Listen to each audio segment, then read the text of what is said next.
Good morning friends. पिछली video में हम लोगों ने second degree non homogeneous equation के जो दो एंगल बाइसेक्टर होते हैं उसका इक्वेशन क्या होगा उसके ऊपर दो प्रॉब्लम देखे थे। तो आज हम लोग स्ट्रेट लाइन का जो लास्ट टॉपिक है point of intersection between two lines in A second degree non homogeneous equation, इसके बारे में बात करेंगे। तो आज का टॉपिक है point of intersection of straight line in A second degree equation. मतलब कोई एक सेकेंड डिग्री इक्वेशन पर दो स्ट्रेट लाइन को अगर रिप्रेजेंट करे एक यूनिक पॉइंट पर, जिसलिए H square greater than A B दिया गया है। इसका प्रूफ हम लोगों ने पहले देखा था कि यूनिक पॉइंट में ये इक्वेशन सेटिस्फाई करता है। तो इस यूनिक पॉइंट का जो कोऑर्डिनेट आएगा वो ये आएगा, इसे आप लोगों को प्रूफ करना है। तो पहले चूज कर लेते हैं O B the origin in this coordinate graph and P is the intersecting point, जहां पर ये दोनों लाइन L1 एंड L2 एक दूसरे को इंटरसेक्ट करता है। अब यहाँ पर जो second degree non homogeneous equation दिया गया है वो है A X square plus 2hxy plus by square plus 2gx plus 2fy plus c equals to 0। तो मान लेते हैं यहाँ पर ओरिजिन O से शिफ्ट होकर यहाँ पर आ गया O डैश, इसे ऐसे ले लेते हैं। तो पहले जो पॉइंट था इंटरसेक्टिंग पॉइंट, इसका कोऑर्डिनेट था x and y,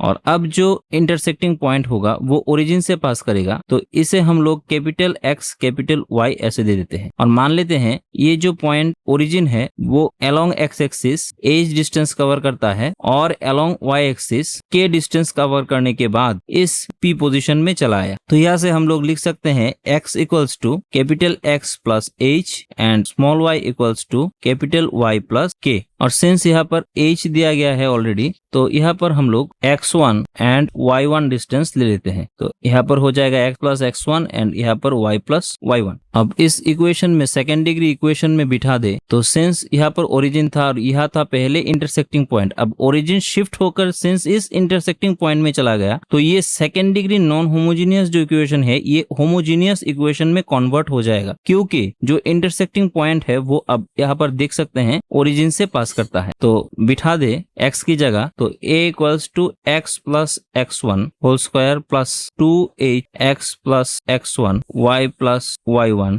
by plus y1 square plus 2g plus x1 plus 2fy plus y1 plus c equals to 0 ऐसे लिख सकते हैं। और ये जो इक्वेशन आएगा ये एक सेकेंड डिग्री होमोजीनियस इक्वेशन में कन्वर्ट हो जाएगा, क्योंकि ओरिजिन, मैंने पहले भी बोला, ओरिजिन यहाँ से इस इंटरसेक्टिंग पॉइंट में कन्वर्ट हो गया। मतलब ये इंटरसेक्टिंग पॉइंट अब ओरिजिन से पास करता है। तो आफ्टर कैलकुलेशन ये आएगा a capital X square plus 2hxy plus b capital Y square plus 2 into ax1 plus hy1 plus g into capital X plus 2hx1 plus by1 plus f into capital Y plus ax1 square plus 2hx1y1 plus by1 square plus 2gx1 plus 2fy1 plus c equals to 0। अब since ये एक homogeneous second degree equation है तो इसे छोड़कर बाकी जो है सब कुछ एलिमिनेट हो जाएगा। और ये कब एलिमिनेट होगा? जब ये टर्म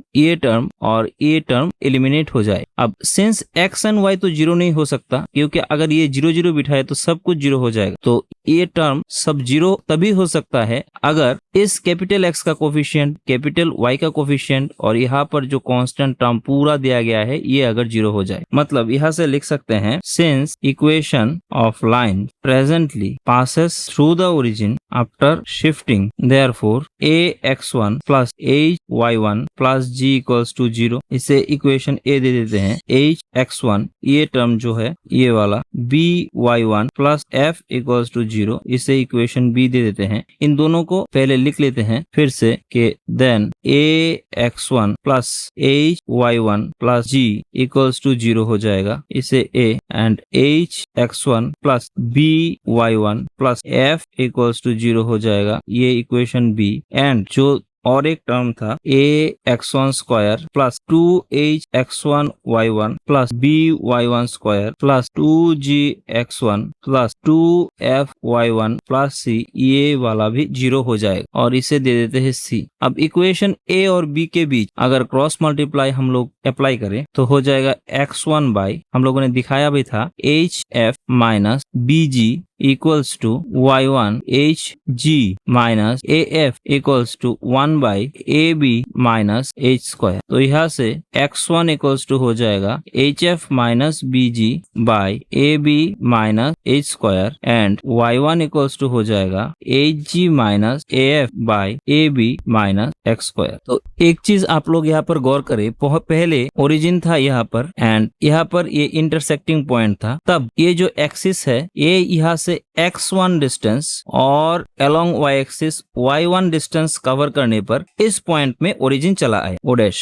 तो पहले केस में इस पॉइंट का जो कोऑर्डिनेट था वो मस्ट बी x1 y1 रहा होगा, तभी तो x1 डिस्टेंस कवर करने पर एंड y1 डिस्टेंस कवर करने पर ये जो ओरिजिन है वो शिफ्ट होकर इस डिस्टेंस में चला आया। तो इन दिस केस हम लोग यहाँ से बोल सकते हैं कि इंटरसेक्टिंग पॉइंट जो है वो x1 y1 है और x1 y1 का जो इक्वेशन आया वो ये है। मतलब यहाँ से हम लोग बोल सकते हैं कि कोई एक सेकेंड डिग्री इक्वेशन अगर दो स्ट्रेट लाइन को रिप्रेजेंट करे तो उन दोनों का इंटरसेक्टिंग पॉइंट जो होगा उसका coordinate HF BG by AB minus H square comma HG minus AF by AB minus H square ये हो जाएगा एंड हैंस द प्रूफ। तो आशा करता हूँ आप लोग समझ गए होंगे। नेक्स्ट डे इसके ऊपर हम लोग एक दो प्रॉब्लम देखेंगे, उसके बाद हमारे स्ट्रेट लाइन की जो चैप्टर है उसे कंक्लूड कर देंगे। तब तक के लिए thank you and good bye.